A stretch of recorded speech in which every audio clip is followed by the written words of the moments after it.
recording and recording. All right. In 3, 2, 1. People, this is not a test. We are at DEFCON 5. Alpha Sector. Check. Tango Sector. Check. Delta Sector. Only Sega Saturn has 3 32-bit processors. Delta Sector. 3 processors mean better gameplay. Delta Sector, you hear me? Sony PlayStation only has 1. Sega Saturn, now only $199. When you've got Sega Saturn, nothing else matters. Sega! PlayStation only has 1. Suck it! So cocky.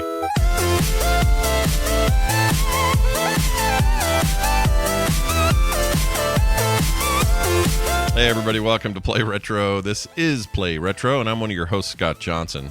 And check me out, I'm a flying on me dragon, shooting people with my dragon powers. You might even call them Dragoon powers. Do you have what it takes to fight my dramatic and on-rails Dragoon powers? No? Then get out of my way.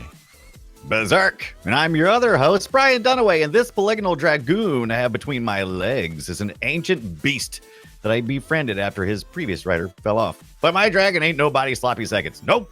Top-tier dragoonin over here. Now, excuse me while I go rail against some mouthy sandworms that were talking about yo mama. Dragooning! Dragoons, everyone. Dragoony. A little bit different than your... Ooh, the Dragoonies. We should have watched that. The great 80s movie, The Dragoonies? Yeah, the Dragoonies. That would have been good. That would have been a good show. Yeah, featuring half pint, small round. What's his name? Small round, half pint. What's his name? No, I think this is better. I think this is better. What did they call him in Temple of Doom? I don't want to know his real name. I think it's better. You made it better. Short round. Jeez Louises. Yes, but that's no fun. No, it's not as fun as half pint, which is right. Which is I think is like a Little House on the Prairie reference. Small round. Yeah, small round. You know, the kind you put in your little gun. Anyway, we're here. We're going to be talking about Panzer Dragoon, the big attempt by Sega to turn the Saturn into a powerhouse. This was their big showcase game. It was 3D. It was supposed to be mind-blowing. And I have to admit, at the time, it kind of was. You know, visually they were doing some stuff there. How did it work out for Sega? How did it work out for the Saturn? Well, I think you all know. But if you don't know, stay tuned. Yeah, but the game's a gem. Some of the some really interesting stuff around the creation of the game, and the third game in the series is especially interesting. We'll get to all of that coming up. But first, what we did in retro this week, I have to. This is weird. I didn't expect myself to be doing this, but I like to just dig around this Ambernick unit, this little device we all love now, and find little games I've just never heard of before or haven't played or whatever. And for whatever reason, I've spent a lot of time in the PlayStation 1 zone. Because there's a library of games. That's one of the reasons. That's true, but it's also just a console that I had, but I didn't have like a huge breadth of games. I had a lot of the mainstream stuff, the big hits, whatever. Didn't have a lot of expendable income then, and so I wasn't buying like strange games on like, oh, that looks weird from Japan. I wonder I should try that. So now I get a chance to mess around with games that I'd never heard of or didn't play with, and I remember at the time people saying, oh, the best racing game on that console ever was the Colin McRae Rally, specifically Colin McRae Rally 2.0, which was the sequel to the first one, and that made everything else look bad. Like it was better than all of the Gran Turismo stuff. It was better than everything. And I'm just like, really? Wow, I never played it, never tried it. So I fired that up, and I think those people are right. I love a good rally game anyway. We're big fan. We're the same with the rally games. Yeah, it's my favorite kind of racing game. If it's not futuristic, then give me Rally, because Rally is a different. The boss is the road, right? You're not really fighting against other people. Although there is a race mode where you can race other cars, but for the most part, rallies are about you mastering the course and beating times and all of that. And everything's just a very finesse sort of, move to the left just a little bit. Okay, this is going to be a really tight turn, so I've got to do some brake, but I can kind of slide through this. Be careful, I'm going to run into that guy's goat or whatever.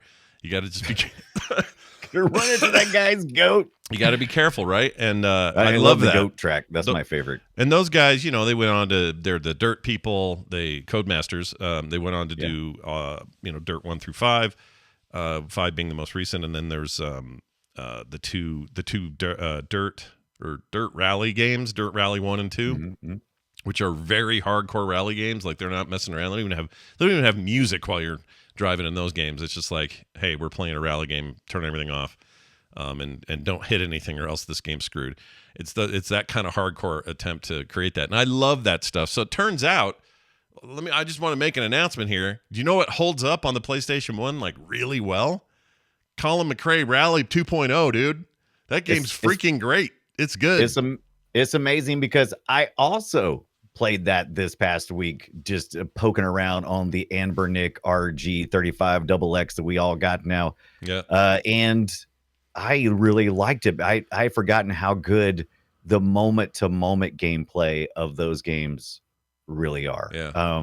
They have some of the best, and they continue this on as well. They have some of the best physics. It may not be realistic physics, but it's not so far off that it feels arcadey. So they got this really good balance. If you want a game that controls really well, I think their series and the Colin McRae stuff is just fan-freaking-tastic. Yeah, they're great. They really established themselves with this game, and I feel bad I missed it in its heyday because I could have seen myself spending a lot of time on the couch playing this, but instead I just spent a lot of time in bed playing it. And and I really like it. My friend had this game, and he was always talking about it, and I raced it a couple of times. I'm like, yeah, this is a real competent racer. At the time, though, I was really more into, probably into like Need for Speed, Hot Pursuit, kind of the more arcadey stuff that wasn't really, didn't really focus on rally kind of things. But totally same. I felt like that was like maybe Ridge Racer was also another one where it was just like, hey, we're just going to the arcade kind of thing. And I feel like my tastes have evolved to where I would have been better suited playing that game now. Right. Where I am now with the way I like the game or the way I like to play racing games in general. But a really good time had with it. And I will say this too, if you really want to enhance the gritty mush that is PS1 graphics, because it's all gross, it's not good. All right. You put that up on a big screen, it's like, ugh, well, this is bad. Yeah. Perfect for a little handheld. Just great. Yeah. No issues. Yeah. Like the 3D really pops. It feels smoother. I can't really explain it. It's just not as jank when you play it on. There's a reason why we all like we really love the PSP and that kind of stuff, because some of those games got ported over from there, and it's just a really good screen format size when you're playing these kind of games. Totally agree. I think there's a lot to be said for that. By the way, I guess there's just now, speaking of Sony, emulation for Vita games has been slow. Yes. It's hard, I guess. And which cracks me up because the Vita itself was really hackable. Like the device, people went nuts with. Yeah, from the very beginning. Sony wasn't great at that stuff. PSP also, but the Vita was no better. And the slowness to which anyone's figured out how to actually emulate the games on the Vita has been surprising to me. I expected that to go better, but I guess there's been some breakthroughs lately, and we'll see how that translates. But kind of excited to see. I think some of that is because of I think the communities out there have really been feeding back into the preservation of these different companies that are really interested in preservation. Like Sony. Sony's pretty good about wanting to do that preservation, and they're not shy about taking and borrowing and using. Yeah. And using, they like to use, which is good. Yeah, because there's nothing. If we're going to talk about it this week, it may be a good bit. Game preservation, super important. And when we talk about Panzer Dragoon very shortly, is you're going to see just how important it really is. Absolutely, Brian. What'd you do? I saw some very cool video coming out of you on TikTok. It was right in my butt. So if you're following me on TikTok, I posted this recently. It is Anthony has done it again. Anthony sent me some Lego stuff in the past. I mean, Atari 2600 sent me a NES that he assembled and then sends to me and packaged really well, managed to stay together 90% of the time. And I only had to adjust a few things and put some things back on. This time he did. I don't know if you've seen it, but Lego just sent out, just like in the last month or so, did this new Pac-Man arcade thing. And it may be my favorite Lego thing yet. Now, what I'm holding up on screen is a couple of ghosts, like you would see in Pac-Man. I got Pac-Man on here. So There's cool. Do that again. Push that again. So, yeah, there's a little button on the back here that I can push, and it rotates this marquee style Pac-Man 3D looking Lego thing. And it just, the ghoster look one way, they're chasing Pac-Man. You push a little button on the back, and Pac-Man rotates around, and the ghosts are blue on the backside. So it gives you kind of this real tactile Pac-Man thing. But that's just the header part that goes on this much more amazing tabletop size arcade game. And I'm showing it on the screen now. It is Pac-Man, and just like you'd think, and it looks like a little tabletop thing. And there's a little wind thing on the side, and you can wind it up, and the pack pieces they move around on screen. Now, Lego's a little bit deceptive about this because it says an actual Pac-Man game that plays, and I'm like, well, yeah, but it follows a track. Yeah, you're not playing on it. The screen. Yeah, it's you're not really actually a game. Playing it. Yeah. What I love is the pulling the back out and seeing all this shit in the back. This is so cool. Yeah. You would not believe, you've never put any Legos together that are like the really complex stuff. I mean, I played with Legos plenty of times back in the day where I would, just build my own little characters and stuff. But these things, when you come with these big old giant kits, I don't know how Anthony does it. He does them like within like a couple of days. It would take me a year to complete this thing. I think the book is like a couple of 100 pages or more. And each page, when I was trying to reassemble some of the stuff that fell off, would take me like 15 minutes for a page. And I'm like, oh my God, I would be here forever. But it's freaking insane the amount of details that Lego has put in this Pac-Man game. Oh, I didn't show you what this little... I only have one question. I only have one question about this while you're doing that. Yeah. Why does Andrew love you and hate me? That's the question. I don't know. Well, me and Andrew talk from time to time. We I don't know what kind of relationship you have with. He just hates my guts and doesn't want to send Anthony. Me anything. Yeah. First of all, you keep calling. Oh, did I say Andrew? Sorry, Anthony. So, that may be your first clue. Yeah. That the reason why Anthony loves me and not Scott. But that's too ironic. So the track is not alterable though. Like the little track they follow on, they go the same way. Right. Time. No, they go in a very specific pattern because there's it looks like you've eaten the dots on the screen. So there's dots on the outside of the screen, and it looks like Pac-Man has cleared the inside of the board of Pac-Man, and so he will run along this little maze track as you wind. And the little ghost will kind of it looks like it's random, but there's a pattern. What would be cool? Let me tell you what would be cool. Crazy. What would be cool is if you could automate that, like a little motor back there. Oh, I thought about that actually. I thought that would be really cool if I did this. And this is almost the right size for I haven't measured it yet, but it's very close to. I probably could put a screen in here, like a little iPad screen, because that's about how the size of the screen is about the size of the iPad Mini. And man, it'd be cool just to kind of have a little workable, if I could just like put it on top of it and just have like a workable Pac-Man game, that'd be cool. Yeah, and then it can make this sound. Like that. Boogik. Burger. But I love it, man. Activate It's so Pac-Man. cool. Thank you so much. Oh, that's what you Anthony. need to do. When you turn it on, this guy goes. Activate Pac-Man. That's what you need. Right? And then when you go into the family room. Let's play Pac-Man. Yep, and everyone gets stoked. Let's play Pac-Man. That's amazing. Dude. I love the thought of some Japanese guy doing some sort of radio show host, an American radio show. What is that? Maybe more like I don't know, commercial type work. Maybe what's that voice exactly? I don't know what he is. He's a guy. So he's Japanese. This is all I know about him. He's Japanese. He did an ad.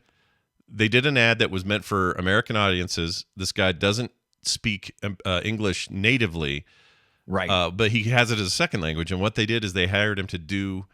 To affect the best he could an American accent, right? And it comes off beautifully. It really don't does, change a thing. Pac-Man. Yeah, don't change a thing.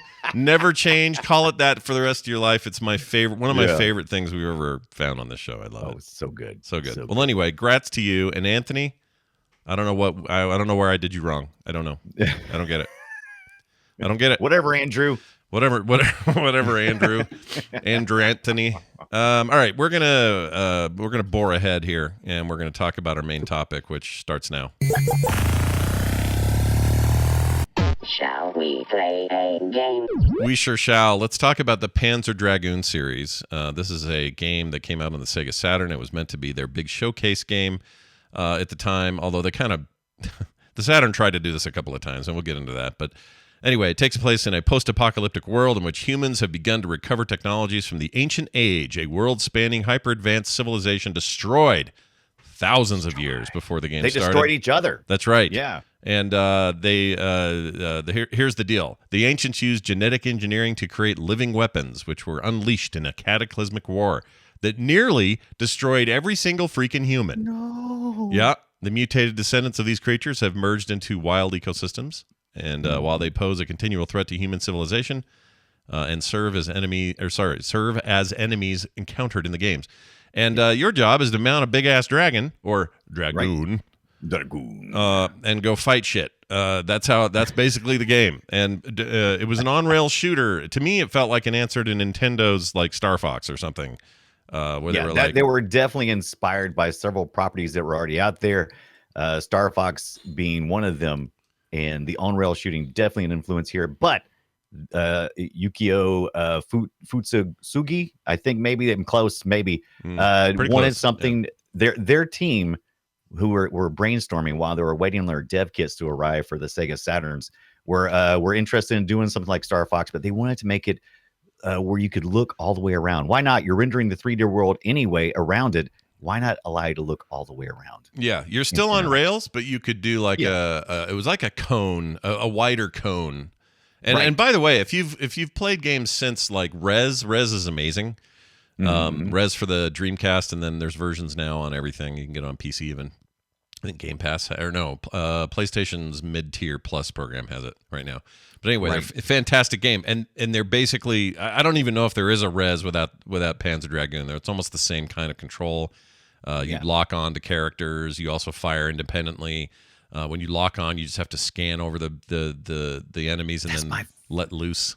And then that was my favorite part. Learning that there was two different modes. There's the rider on the back who can shoot with his gun, but then if you want to really make it fun, you have the dragon blow out some stuff, and so you paint the screen. You have a reticle on screen, and you just paint over it all the bad guys, and they get selected, and it's so satisfying. Going, yep. And then you let it go. You let loose, and it just sends all these heat-seeking missiles right at the guys and just destroys them. Now, for live folks or people on Video Archive, you're seeing this now, but that water, if you stare at that water too long, you can give yourself a headache. It's rough. You'll lose your mind because it's early water, but it's not bad. It's not bad. They did say it just has a weird shift to it. So when you move, it's just moving with you, and it's like, oh gosh, I have a headache now. Thanks game. Thanks, video game. Part of it's because of how the Saturn delivers the graphics. So it does have, they said 3 processors. I thought there was 4, but maybe there is 3. So there's 2 processors, a couple of graphics processors that are doing some stuff, not GPUs specifically. But I mean, back then, GPU was not, that would have been a term that would have been a little ambiguous, Yeah. It's like, well, so what's the GPU?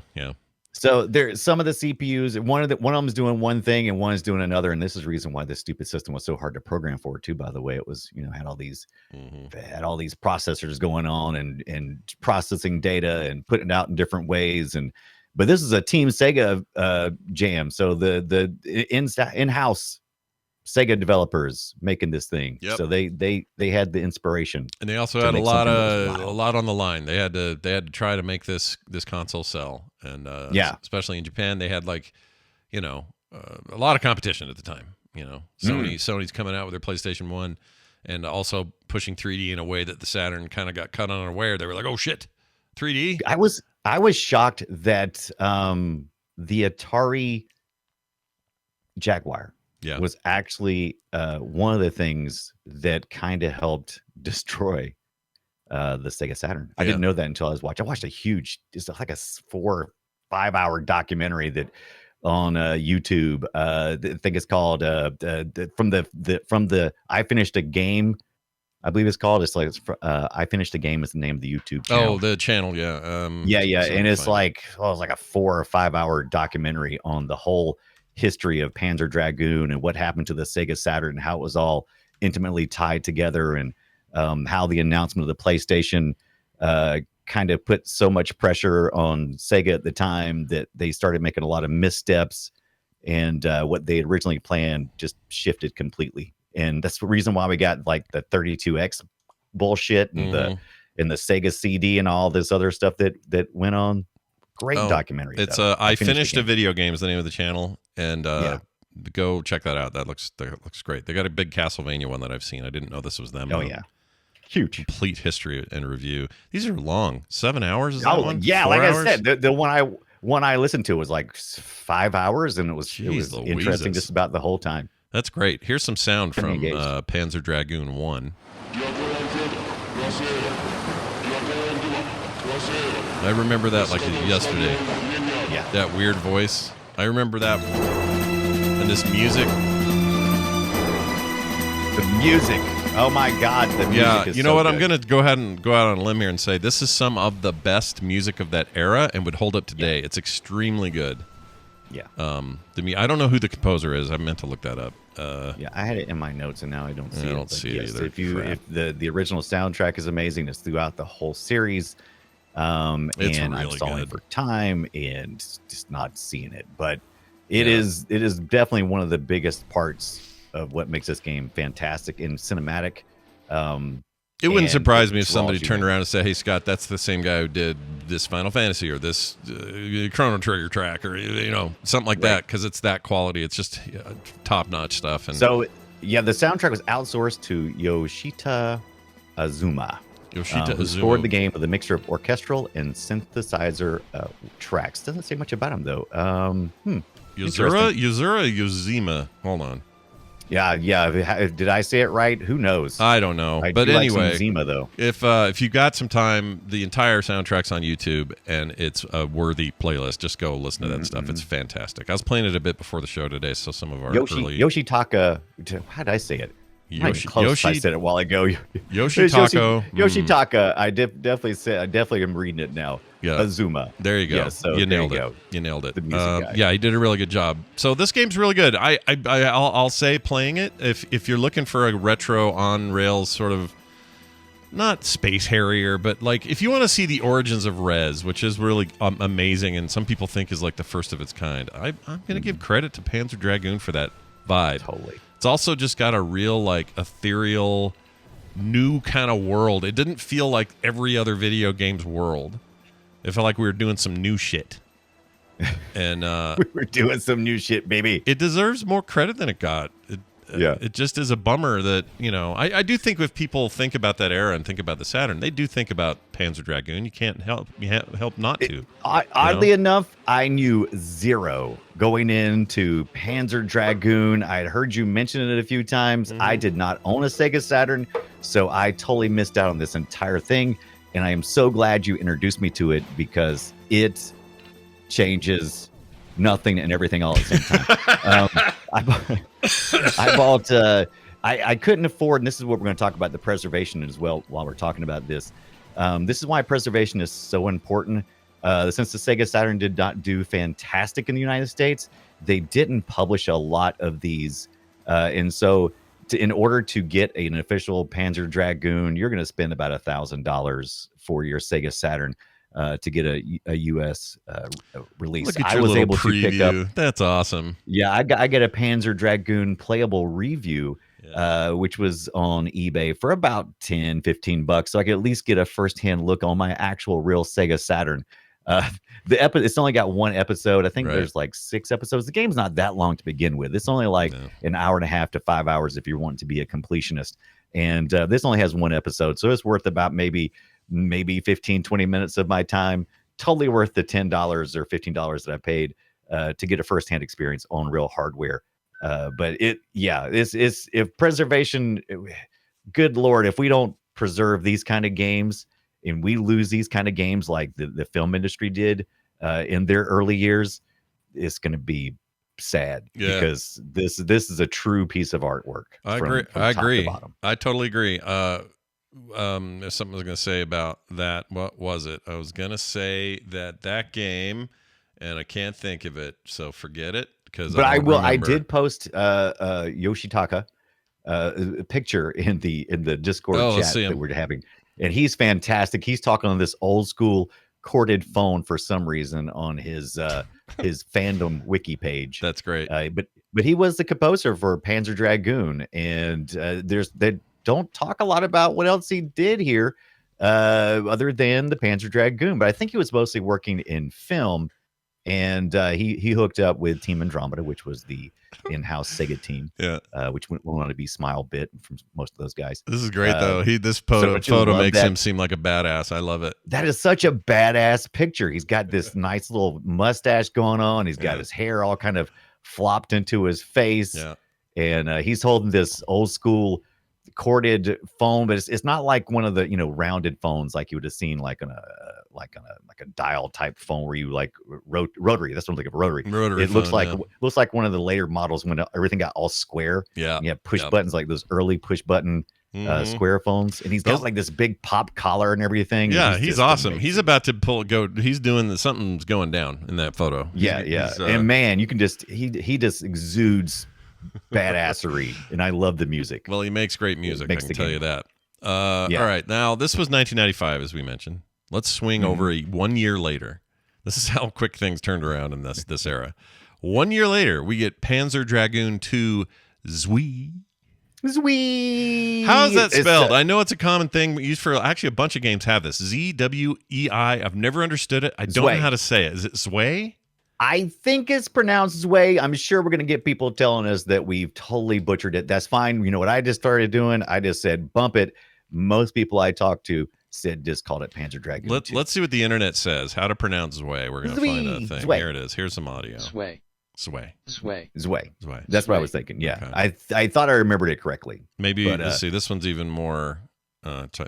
Zwei. Okay, Zwei.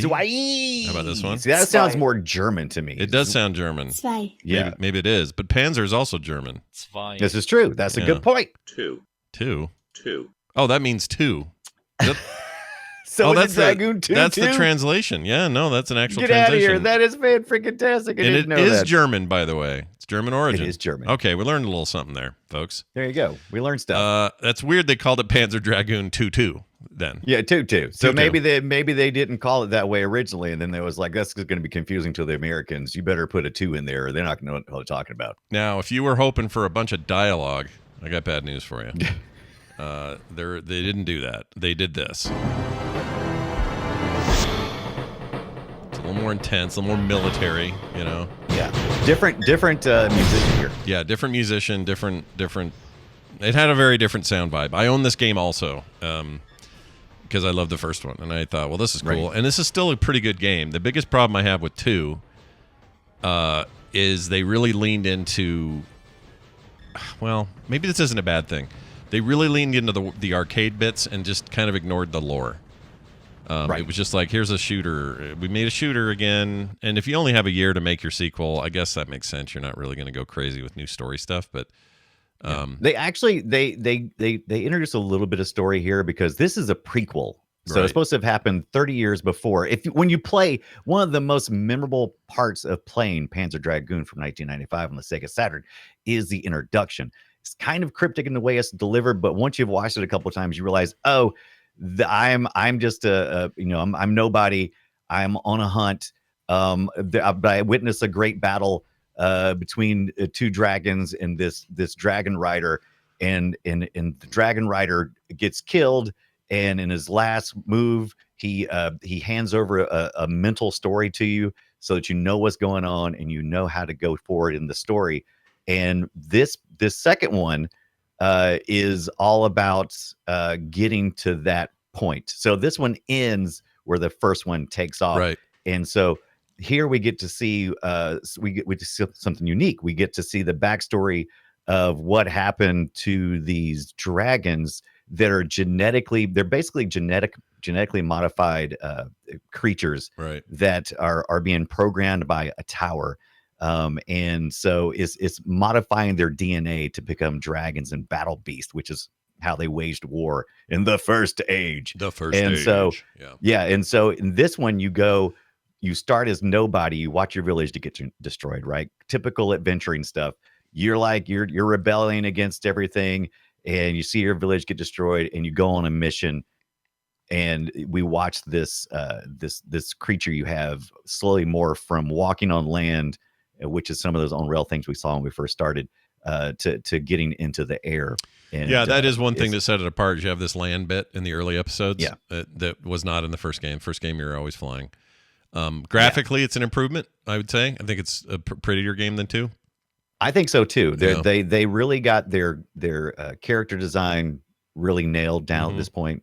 Yeah, and there's a smoothness to the dragon in particular that just did not. The first one looked like a rickety 3-polygon mess. This one looks more like I don't know. You could see this working today almost. It's not bad, you know. Yeah, there was a lot of prototyping going on in the first one, right? It's like, oh, what if we did this? What if we did that? And they learned lessons, and then they applied to the second one because already where you're looking like that thing was talking about in the first one, where you kind of paint the screen, where you paint over the bad guys with your reticle, and then you launch out into it. It works so well here. We get into berserk stuff where like it's kind of like almost like a saving throw. Like before you die, you have one last opportunity to berserk out and to kill the enemy. Yeah, and this is a game that would have benefited greatly from analog control. They didn't have that yet. No, on this device. Would they have had that? They definitely didn't apply it to this this. Did they have the? I don't think the Nights into Dreams thing was out yet. But I could be wrong. I can't remember what year that was. I'm trying to remember as well. But it wasn't. I don't think it was there. It certainly didn't have support for it. It was a bit like Wipeout XL.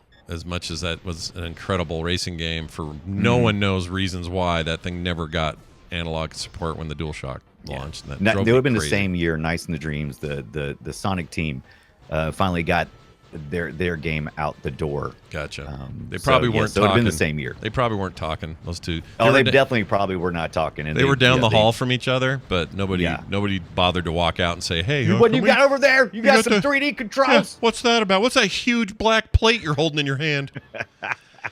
Anyway, it's a good game. I think it plays better than the first. I personally thought the story was a little weak. I thought it was just like undersold compared to the first game. They definitely are looking at a lot more. It's a lot faster, a lot more action, and this is partly where they kind of let loose. We got to remember this is early 3D, so not only do you have to wonder what you're capable of making, you've got to wonder if the gamer can understand the gameplay. And in the first one, the action was a lot slower because people were learning how to navigate in 3D on consoles. So you're kind of training your audience. And then by the time we get to the second one, you see that people are, they're getting it. You forget about those early days of 3D really were a change of visual language. We had to say, okay, now wait a minute. A little bit like VR now, right? You have to communicate in a different way. You have to decide what's actually fun in there. And sometimes it turns out simpler things, like in VR, for example, simpler things are more fun than they are in just a regular flat screen. Like, for example, you just shooting at waves of enemies on a flat screen is kind of boring and old. We've been doing that for 30 years, 40 years or whatever. You do it in VR, and it's like, oh wait, now I'm immersed in a way that I've never been before. Suddenly, waves and waves of enemies like Space Invaders, but it's me in a helmet with 2 guns in my hand is suddenly very compelling. And I felt like there was a similar transition here of like, well, how did this play in 2D? We have some examples, but not great ones. So how's this going to work? That was like our first attempts at 3D, and lots of teams that were developing games during that time. That's how they approached it. They had been making games, platformers for a decade, and it's like, well, what do we want to do? Well, we want to make 3D, but what are we going to make? A platformer in 3D? Okay, that only translates so far, right? Yeah. And but oh my God, this game is so up close, and the monsters are so big. They're really cool. I really dug it. I had, like I said, I'd never played any of these games. I enjoyed the first one in Saga probably more. I did appreciate this second one, but I didn't spend nearly as much time in it. It did feel like it was more game focused, and I was really getting wrapped up in this kind of, it's very derivative, the story. It was influenced by a whole bunch of stuff, but seeing it in this early 3D form is compelling. Yeah, for sure. Now, you want to get weird? Let's get weird. Oh, we should get weird. 2 years later. 20 years later. 2 years later. It is 30 years. Actually, 30 years after the first one. Yeah. In the game, yes. But in real world, we were going to get a new game in 2 years, and I'll explain that in a second. But you know what blew my mind yesterday? I was thinking about the years here. 1995 is the year Panzer Dragoon came out. In my head, that couldn't be further from things like, say, NHL 94 on the Sega Genesis. To me, those are decades apart. Oh yeah. But they're Like literally a year apart. That's mind-blowing to me that within a year I had gone from Genesis full-time, nonstop, can't stop, love it, let's play NHL 94 tonight, to I've got the damn Saturn, let's play Saturn games. It's just nuts to me that because in my memory it's so far apart, those things.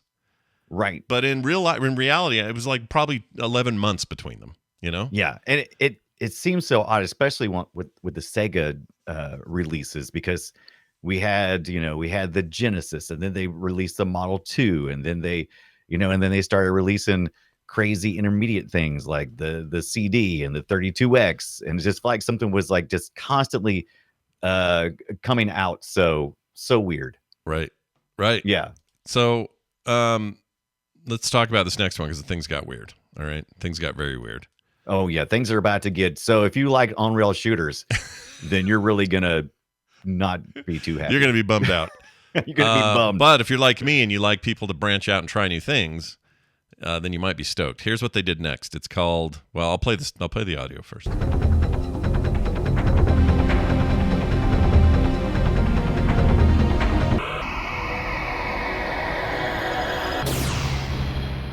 All right. As you can see, what I'm showing on video and what you're hearing in audio, a little bit different. Let's play a little of this.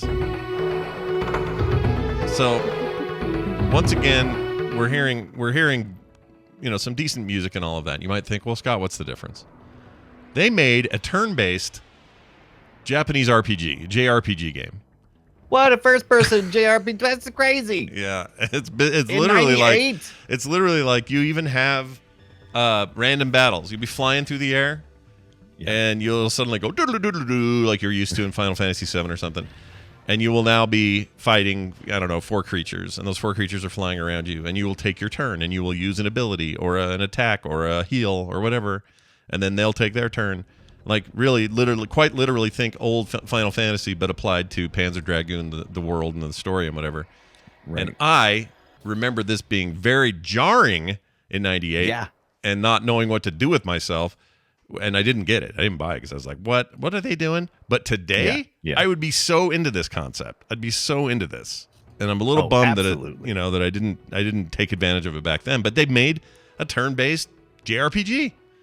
And it's not, I was worried when I read it. When I read the description, I was like, oh shit. I was like, random encounters, how's that going to play out? Yeah. And it's actually really cool, because when you hit a random encounter, instead of just, standing there and going through a bunch of, like, what I imagined was like, oh, so I'm going to have some, have some screen where my dragon is just floating there, floaty floats, and I've got to go through some menus and stuff and select an attack, and then it'll, activate it, and then, it'll do the little movements. It's not like that. No. It's like real time. It's real time. So when you're flying along, you do have some where you're still doing rail shooting, but then when you get into a real big fight, you'll like an encounter, you'll have this option to it is like a cutscene where you're just kind of floating along, right? But you'll have things where you can use the D-pad to rotate your position around the enemy to get into position to activate your powers. Right, or to aim for weak spots on the creatures. So sometimes it's like, well, you need to rotate around here to hit this little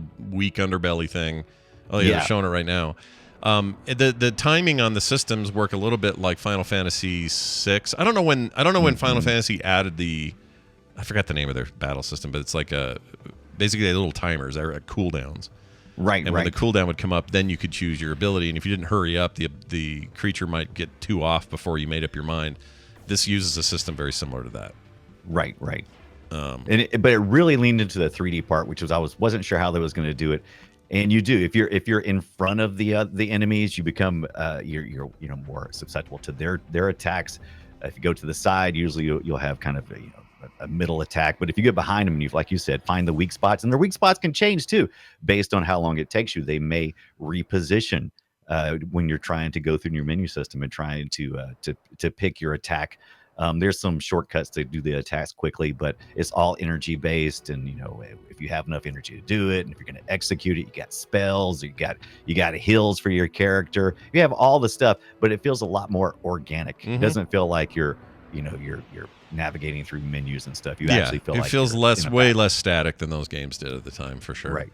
And I think and it reviewed well. Like, critics really liked it. All of these games reviewed well. They were just all really well designed, great gameplay, moderately good storytelling. Yeah, even if it was derivative, it was interesting storytelling. That was compelling. I agree. I think this. I wouldn't. There's this mode right now. Everyone's remaking stuff. Final Fantasy VII got a remake. Right. They just talked yesterday at the Nintendo Direct about Super Mario RPG getting a remake, and these are all great. I love that they're doing this. I would personally be stoked if Sega said, "We're bringing Panzer Dragoon Saga back." Oh, by the way, we never said the name. It's Panzer Dragoon Saga is the name of the game. Right. We're bringing it back. We're remaking it from the ground up. I would be out of my mind excited. This is the one that you could remake. This has got enough modern sensibilities. It's complex enough that you could do it. The first two are rail shooters, which are interesting and fascinating. Maybe a good thing to do in VR, in which they had actually started doing. Yeah. I believe it was Haruta Watanabe, which is an interesting story in itself. He was working on a VR version of this, and then it was reported he was dead. I think it was called Panzer Dragoon Voyage Record. And it ended up being canceled because he died and he was the lead behind all this stuff. But then come to find out that wasn't true. And so I don't know what the real story was. Yeah. But we almost had, or still possibly could, I suppose, if something is resurrected from that. But I think that was back in 2021. They kind of canceled, but we had a lot of shit going on in 2021. Who knows? They think you're right. Did they report he died from like I don't know? They didn't say. They just said he was dead, like and so COVID it's like, kind and of they thing said or it's canceled. something. Wow. All right. It's one of those things where where somebody probably said, "Oh yeah, they canceled it," and it's like, well, why did they do it? Well, that one guy's pretty old. He probably died. He probably died because he's old. And then it becomes fact. Yeah. And then you're like, no, that's not what happened at all. But I'm with you. Saga is definitely the one that is ripe for remake. Yeah, I'd play it. I don't know if enough people know about it to make it possible, but God, I would love it. After playing it this week, I'm a convert. I would be the first in line. Yeah, if you want to play a real ugly take, play the Game Gear version. I'm showing it on screen right now. This is called Panzer Dragoon Mini. It was like a Space Harrier type deal. I mean, the game is kind of Space Harrier anyway. Yeah, it's just, But this rolls it back to the Space Harrier that you would have seen before Sega Saturn, right? This is more like this is the Game Gear, which is basically the Master System, in portable form. So if you think of Space Harrier on the Master System, that's what you're getting. That's what you're getting here. Yeah, little reticle. The same year, I believe, is 2. Yeah. That would have made sense though, right? Zwazwee 2. What's weird? What's funny about this one though, or one of the interesting things about it, is it was developed in the West, but only sold in Japan. You couldn't get it here. Isn't that weird? Yeah. Sega was doing some weird stuff about, where they were released stuff. It's kind of an odd thing anyway. Yeah. It's like how do Americans respond to Japanese imports? Does it have an impact? Is it better? Does it have more cachet? Right. What is right? I don't know. I think back then the markets were considered so vastly different and the taste so different they'd rename stuff, or they wouldn't release it in those territories at all. And I just think it was a different time. Nobody in the U.S. was okay. I won't say nobody. A lot of the U.S. people in 1998 consumers were not interested in RPG. At that time, there were a few big ones, but you're right. Like there were many games, including even big names like Final Fantasy 2, 3, and 4 were never released. Or is that? I may have that wrong, but it's something like that where the whole string of them weren't even released here, and then came later, and then they renamed it. Like Final Fantasy 3 is actually 4, I think. Yeah, something crazy like that. I used to know the numbers and stuff, but I forget that. But but you're right. Even in those mainstream ones that are considered classics in the genre, they were often slow. They didn't think that America had the appetite for it, or Europe for that matter. Yeah. And it turns out we did and do, and we love them now. many people consider those to be all-time classics. So I don't know. It's an interesting way. It's just interesting to see how that stuff played out. It was all financial reasons. Is it going to sell there or is it not? And is it worth doing localization and all the translation and everything else? And sometimes it isn't. So they don't do it. It's tough if you're thinking about it. If you're trying to develop a game, and if the two or three markets you're really focusing on is at odds with what they find popular, that could be tough. And that's we saw that happening because Sega would, like we had said earlier in the show, they were struggling in Japan in doing gangbusters outside of Japan, and they wanted that the Japanese arm of the company wanted that recognition as well, and so it brought a lot of animosity. And so, it's really interesting reads and documentary listens and stuff for that kind of stuff. Do you have a chance at all to play the Xbox game Panzer Dragoon Orta from 2002? I did not. I stopped because to me, everything that I read, Panzer Dragoon kind of lived and died on the Sega Saturn, but it did go onto the Xbox. But I did not play it, but it went back to its roots of rail shooting, right? Yeah, it's okay. I played it on the Xbox at the time. I was really stoked that it had come back. And by now, I think we had, maybe we still didn't have Res. I think Res was Dreamcast. But Dreamcast was already out. I don't remember. Whatever came first. But I remember being excited and going, oh, bring back this classic. This sounds like fun. The replay you're seeing here is someone's playing on a widescreen with 60 frames, and this is not how it looked. It sure is pretty. It makes me question why we would need a remake if I could just play this. Yeah, exactly. Like Orta, it's just like the first two games. Like that's what this game is. I would have been happier had the Saga thing happened on a more modern console, but it's fine. It's good. Yeah, it's fine. It's fine. Xbox original, OG Xbox, I should say. And nobody else got it, which is crazy. It was some Sega deal they had with them, and I don't even think the Dreamcast had it. I think this was all post Dreamcast. Dreamcast had died by now. I'm pretty sure. Yeah. By 02, that would have been right. 02. What a bummer! I love my Dreamcast so much. I was so bummed. Yeah, I think I picked up a Dreamcast in 01 for about $50 new at Fry's. Jeez, really?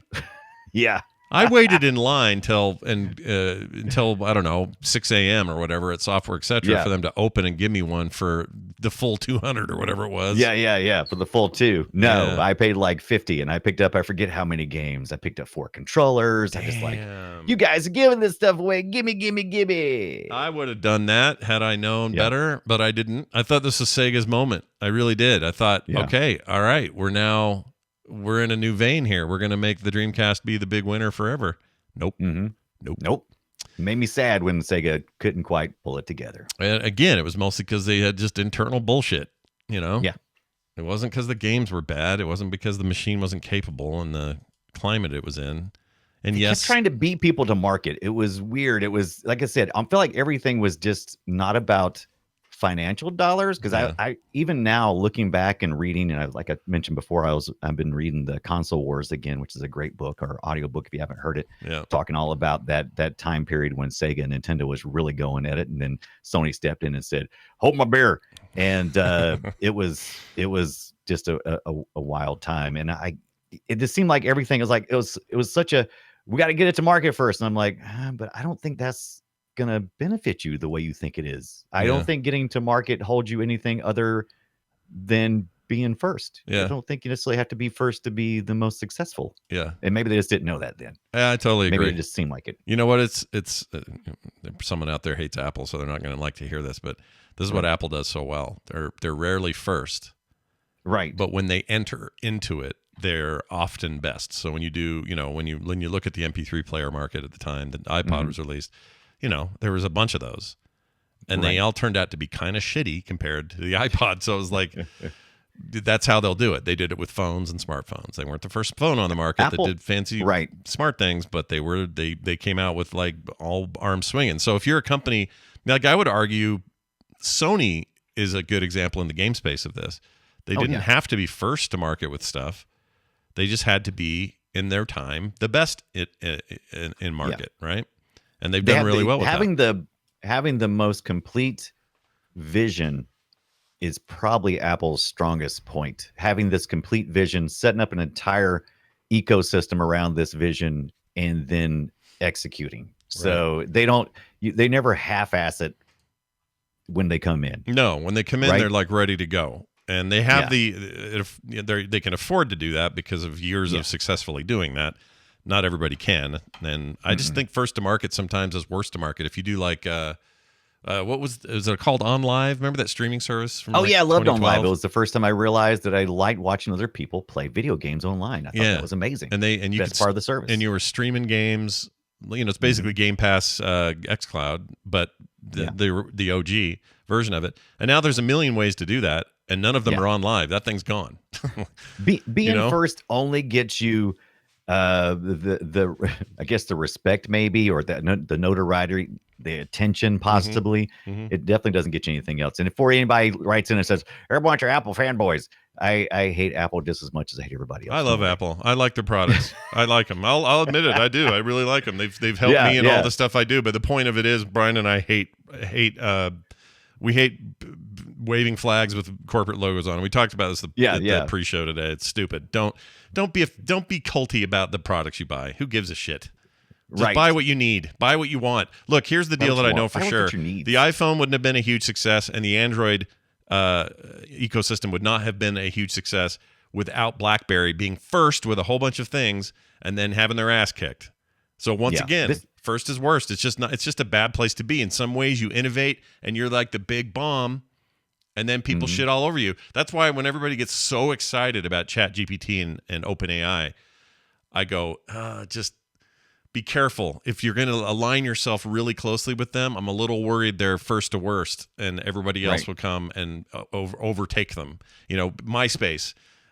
There's a million of these examples. Somebody doing a thing that's like changes the course of everything, and then big money comes in and does it better and takes it away. Yeah. Like it or not. Did you see the Quest? That's the way it is. Did you seen the Quest? Yeah, that wasn't always called the Quest. It was called the Oculus. Yeah, they got it. It was first. Yeah, and it was amazing. It was. And they bought it. And now it is what it is. That might be a good example of how. Yeah.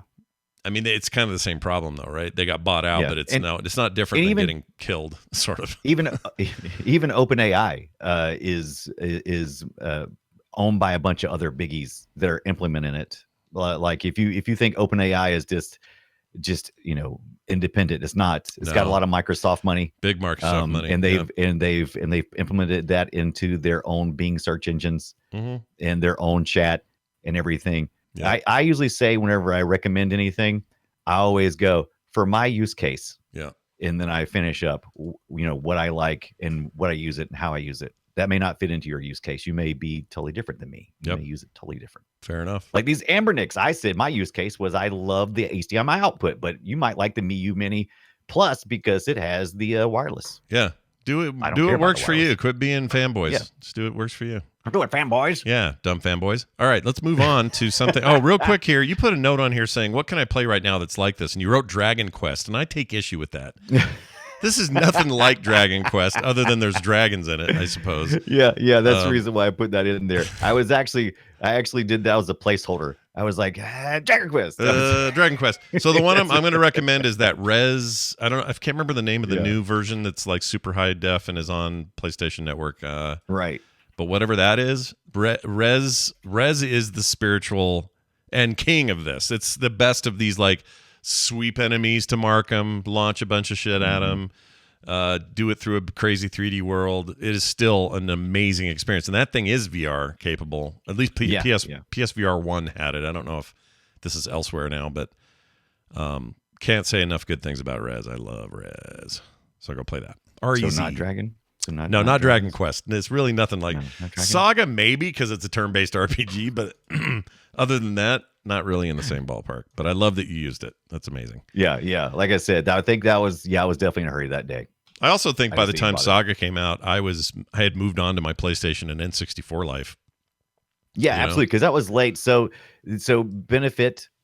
We talk about this a good bit. Panzer Dragoon Saga came late in the Sega Saturn's life because it was a very short life because they did not have success that they wanted to outside of Japan. And so they moved to the Dreamcast very quickly.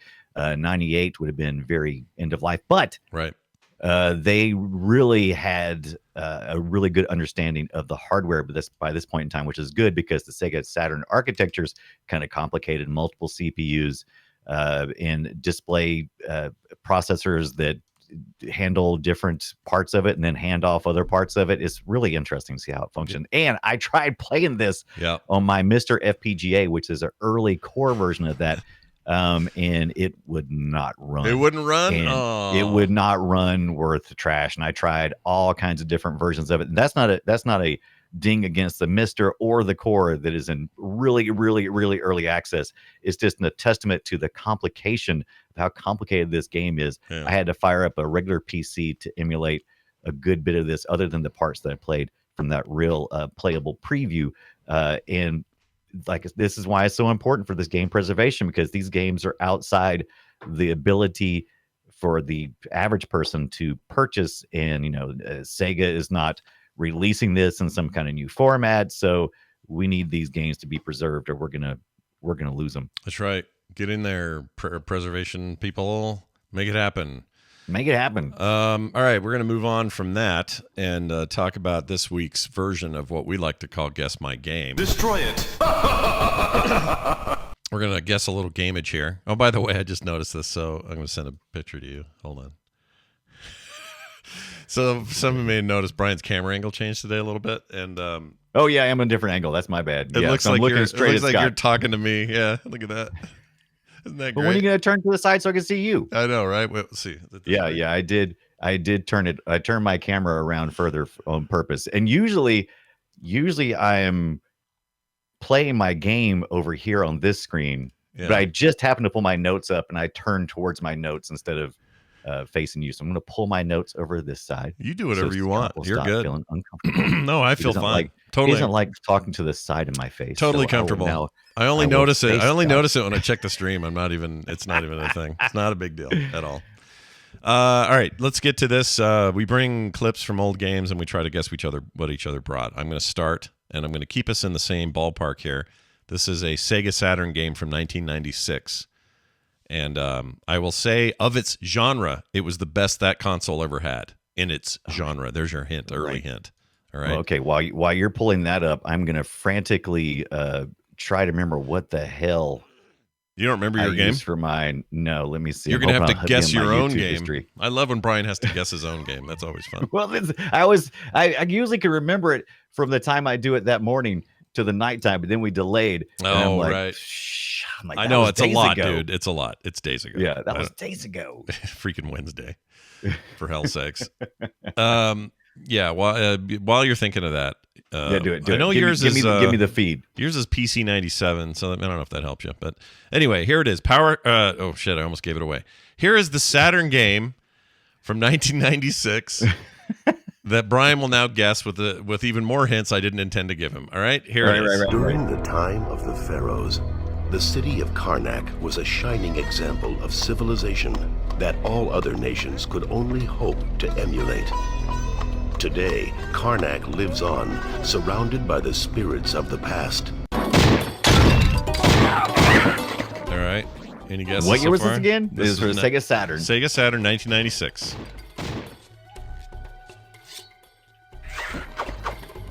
This feels like is this a rail shooter? I will take off the word. This is your first question. I will take off the word rail and say yes, it is a shooter. It is a shooter. Okay. But it is not rails. Wasn't Karnak like? Wasn't that like Johnny Carson's act? Yeah. Karnak, was this a nod to that? I'll say that's your second question. No, it's not a nod to Johnny Carson's Karnak. Okay, so I didn't have a Sega Saturn. So whoa, sorry, that was loud. It was also on PC, if that helps. Okay, it was on PC. That may help. I don't recognize any of the audio. Is it set in the Western world? Western world. It feels like a Western of sorts. I will say it's neither. You mean like a Western, like old U.S. West? Yeah. U.S. Western. Right. Definitely not. Oh, interesting. Listen to this part of the top again, just to help you. Wait. Of the pharaohs. The city of Karnak was a So did you hear that part? During the time of the pharaohs. Pharaohs. And that you've had your 3, so now everything else is a guess here. And this guy's Hotep. This is the old that's the old example of civilization. Bubba Hotep the game, because that sounds like nations- the announcer for videos during that time. Oh too. yeah, for like movies and stuff, trailers. Yeah, Yeah. I think that's what's his name. He has a famous name. Shit, Don LaFontaine. That's his name. Okay. He used to do all the in a world. There's a thing. Yeah, with this guy. I recognize that voice. I was kind of confused me. I was trying to think if it's kind of a movie related, but yeah. Time Pharaohs on a. Is it Pharaohs for a Sega Saturn? Let's see if that is correct. Is that correct? Nope, it is incorrect. The proper answer is Power Slave. Power Slave. What the hell? What is Power Oh, Slave? I've never even heard of that. Power Slave was awesome. The version for PC, I think I can't remember which version I had for sure, but I know the Saturn had the version everyone liked. And it was called, in Europe, they called it Exhumed. What? It was called Exhumed in Europe. What the hell is this? What kind of game is it? It's a all I'm first-person seeing is the shooter. cover art. It's like Quake. Quake-ish. Really? Yeah. Let's see if I can find a good video. No, but it's here. not. All I'm seeing on Power Slave is Iron Maiden. Yeah, I mean that's the problem, right? Is it's got the Iron Maiden name. Get some crossover here. Let's see. Okay, so I looked up game this time. Okay, Power Slave Exhumed. Yeah. On Steam. Okay, Yeah, I Exhumed. see this. I don't remember anything about this, or at least if I do, I've totally forgotten. Yeah, you're right. Is that right in the center, Doom looking, right in the center? That would be about the time too. The Sega Saturn Doom clone. Yeah, right. Totally Doom clone. It is straight up.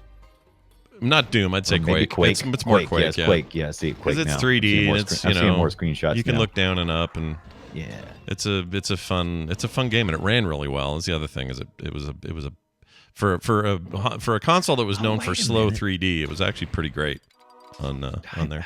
I might be getting confused with something else. You use your hands as power stuff as from time to time. I might have played the Exhumed version on Steam. Well, Exhumed is just the European name for it, so there's no. Okay. It's not it like says Power Slave Exhumed, so it's not like a sequel or something. No, that's them saying, "Hey, that old game that you called a different name and we called Power Slave, now it's one game, and we're just calling it Power Slave Exhumed, and it's for all the Europeans and the Americans." Apparently, it's pretty popular. You even got a Switch on here. Yeah. Limited run, 174. Oh, this must be something that they made specifically. Weird. What is this limited run thing? I don't know what this stuff is. Anyway, yeah, I had no clue. You got me. I got you. You got me, Johnson. And while we were talking, I found through my history and I found what I did. Oh, you found your deal. Okay, good. Well, I'm going to play your clip. Oh, yeah. This is what, PC the next year? PC 97, looks like? PC 1997. All Yep. right, let's check it out.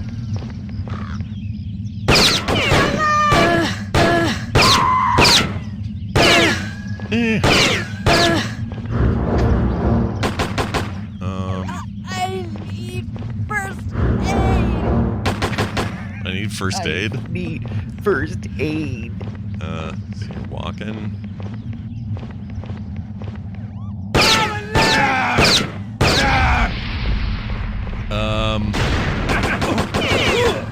Ooh, did that hurt? Hold on. I gotta hear that guy. What happened to him? I'm a leg. Ooh, did that hurt? That hurt. Okay, questions. Number one. I loved this game when it came out. It blew me away with all that audio. Like, I mean, it wasn't like audio was new or anything, but just the quality of just the one-line stuff was just hilarious. Is it a shooter? First-person shooter? It is. Well, it's not a first-person shooter. I'll Okay. tell you, it's some isometric top-down shooter. How about Okay. that? No, that's good to know.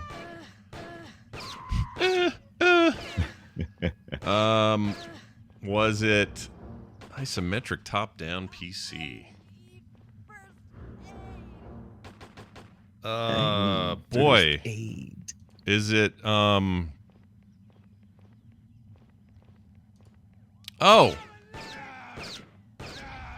I think I know what this is. Give me it. Let me use my second and third question. Was it big? Was it controversial? Oh yeah, it's totally controversial. Okay. I think this is Postal. It's Postal. That's right. Is it Postal? The first one, 1997. Correct. Isometric top-down shooter, developed by Running with Scissors and published by Ripcord Games. Oh, man. Sequels 2, 3, and 4. Brian, I still had a question left, and I still got it. Can you believe it? This game. Did anyone in the chat get it? The chat said blood. Yes. Ron Wood got it first. Yes. Oh, there it is. Ron Wood. Congratulations. Yep. You got it as well. So hold on a second. Someone in the chat said, "Oh, when I said power for the game that I played, the Power Slave game, everyone was sure you'd get it because I said the word power." I didn't get that at all. That's amazing. This one is Power Slave. If you just guess what it is. Yeah, can you guess what Power Slave is? That'd be great. All right, well done, everybody. I feel good about my win this week. Oh, it's Skits. Take that. Skits? Yeah. What happened? That's who it is. And, I didn't recognize Ron's Skits from Twitch, but he's on. Oh, he's on a different so account, so he's Skits. Yes. Skits, good job. You're smarter than all of us. Well done. Now this. Whoops. Now this. Welcome to the treasure room. It's time for us to read an email from a listener. First of all, I would like to thank somebody. Michael Burrier sent some awesome Garlic OS skins. Oh, I want to thank him for that. I haven't got mine yet. Is it in the Gmail? Didn't you get it? Yes. I think it's in the Gmail. If you don't see it there, I'll send you this zip right now. In fact, I'll do it right now. And if you don't know what Garlic is, Garlic OS is what we're talking about. Is for the Anbernic RG35XX, which a lot of us in the community have picked up recently. It's a nice little retro video game system, good at doing PS1 and games before. Mm-hmm. So very nice. It's very really cool. Inexpensive. $70. I think it was on sale this past week for like about 10% off. Yeah, so, it's very rad, that thing. I love it. I've been using it literally every day. That's how much I love it. Me too. It's actually sitting right in front of me right now. Actually, I got it. I love it. Can't get enough of it. So the other thing I was going to say is, big thanks to him. Again, that name is Michael Burrier. We also got Wooj Man. He's making something rad. So he's working on a ROM hack for Tecmo Bowl. Oh, yes, right. Wooge told me about this. Yes. Or Tecmo SB, I guess. Right. Anyway, he wants to, so he's putting us in it. We're going to have like teams based around like play retro themes and all that stuff. It's going to be an actual working NES ROM. Nice. And even works now what he's got so far.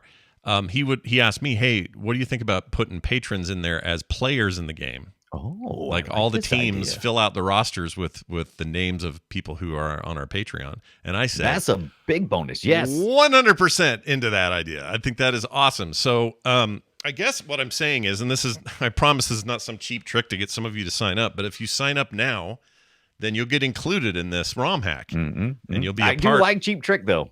Yeah, Cheap Trick. They're pretty good at in their heyday. So if you want to be on this thing, you want your name in there, sign up today. It can be any level. All right. We don't care which level you're on to do this, to be a part of this. And we'll put your name on these characters in this Tecmo Bowl. I keep saying Tecmo Bowl. Wooge the Man is being Woogey the Manish. Yeah, Woogey the Man. Thank you for that, dude. And he and I will be talking about when and how, but you got time. That's exciting. So, Patreon.com/playretro. Ever since I saw that Grimace birthday thing last week, we talked about this on the Game Boy. I've been looking at that Game Boy application to program with. And I'm excited about that. Now the NES, I know you have to pay like a fee and stuff. So good on you, Wooge. Yeah. But the Game Boy is a free one, and I'm messing around with it a little bit. That'd be fun to mess with. Yeah, that'd be fun. Again, that's patreon.com/playretro. So sign up today. All right, here's an email we got from Matt from Dallas who says, so I was born in 1980 and I grew up as a Nintendo baby, NES, SNES, N64. But I just recently had this random memory from that period of like 3 years where those Tiger handhelds with individual games were a thing. Yes. Just bringing it up because it occurred to me that these were retro and weird in their own weird category, but kind of forgotten. Maybe worth a look or a mention. Eulogy, perhaps. Ninja Turtles is the main one I remember, but I know I had several. Anyway, thanks for the show, Matt from Dallas. I would love to cover those stupid weird things. I would too, and I run across them a good bit when we're looking at ports from certain eras. And it is, if you never played them before, they're little handheld things. They usually have like they just got little LED blinking, not like LEDs like we think today, like the little LCD. No, what do they call them? The old type of like the watch faces and stuff would have. Is it LED? What do they call those things? They were LCD. LCD. Yeah, they're LCD. So they were LCD. Yeah, that's what I'm looking for. See, I can't even think of the words, but and they would. Go ahead. But it was all it was. It was just this little LCD screens that would have the bits would. It wasn't like a fully rendered screen. If you never played any of these Tiger Electronics hand games, they basically were like Game & Watch Nintendo, the Nintendo Game & Watch stuff. Same thing. Something you could pick up for like around $20. Yeah, and you could play. So if you couldn't afford the big deal, real handheld stuff, you could play one of these. Yeah, and they weren't great, but they were a thing that's worth talking about. I don't even know if we can do we probably could do a full show about here are the top 10, why people like them, blah, blah, blah, all that stuff. But I saw one this past week at the thrift store and I almost picked it up. Oh, look at you, Mr. Thrifty Store Picker-Upper Man. Maybe I should have. Maybe you should have. Matt from Dallas, thanks for the question. We will definitely be considering this as we move forward with the new episodes. If you'd like to leave an email of your own choosing, you can do that at playretroshow@gmail.com, or you can text us 801-471-0462. You can also leave voicemails there if you are inclined to do so. Our next discussion will be the Atari System 2 Paperboy and the 720 Skater Die. Woo! Woo! And the arcade, there was Atari was doing their Atari System 2s, which had Paperboy, 720, Super Sprint, Championship Sprint, and All Points Bulletin. We've already covered the Sprint series, and I would love to do the APB, but for some reason, I remember Paperboy and 720 occupying the same space, even though they really weren't the same kind of game necessarily. No, you're right though. They felt like in my mind, they occupy the same space. I kind of agree. 720 and Paperboy in particular. Mm-hmm. Those are games I have very fond feelings for. Yeah, and Paperboy was. I didn't know that they used. Remember that they had the Star Wars sit-down game. They used a modified version of that stick for Paperboy. Yeah, and they used probably the same damn engine because at least the Empire Strikes Back game felt like it was the same game. It felt like you were playing kind of a version of Paperboy. It was like top down quarter view, but you were going diagonally on your hover bike, killing shit, and it felt like almost that you were playing the same game. It was really weird. Yeah. Anyway, those in between shots of what you were doing and stuff, those were just so much. It was really great. So yeah, we're going back to the arcade, everybody. And if you were a kid like me and you walked past the arcade and you heard "Skate or Die," skate or die. One of the great. What do they call that? When arcade games? Attract mode. Attract modes. It's attracting you. Yeah, I was attracted to it. There were three. There were three attract modes that always worked for me. That one. Sinistar. I am Sinistar. Just all the talking that thing would do. And Marble Madness's weird little guitar riff. Yes. That would drive me in there as well. God, we need to do our favorite attract mode episode where we just we could just play them all. Every great mode. I would love to go on a rip and just go find every one of those and make files. Yeah. That'd be great. Yeah. Well, anyway, that'll be next week. Atari System 2, Paperboy, 720, all that stuff. And we'll do it at our normal time, Wednesday night. Mm-hmm. And we'll be back to normal. So Wednesday evening, 3:30 Mountain Time, frogpants.tv if you want to watch us live, or just keep checking the podcast wherever you get it. It's Play Retro when you search, or go to our website at frogpants.com/playretro. And again, patreon.com/playretro. Please, if you'd like no ads or commercials ever, you want some pre-show content every week, how about other monthly benefits like Brian doing a special or me doing a special? Who's up this month? I don't remember. Where are we at? You did, either way, I'll be up. I'll do it. I'll do something. I've got so much stuff we didn't even talk today. I keep going. I need to cram this in the show, but maybe I don't. Maybe I just need to make a little something. Yeah, we got to put something up there. Got to do a little something. I've got a whole bunch of new stuff. I've got a Super NES I just picked up with the pod racing, and I'm stoked about hooking it up. So maybe I'll talk some about that. Or maybe it's more about this Lego stuff. Yeah, I don't know. We'll get into it, you guys. We'll let you know. But anyway, thanks for watching. Thanks for listening. Thanks for hanging out with us and being a part of the Play Retro family. Go play something retro, and we'll see you next week. Skate or die!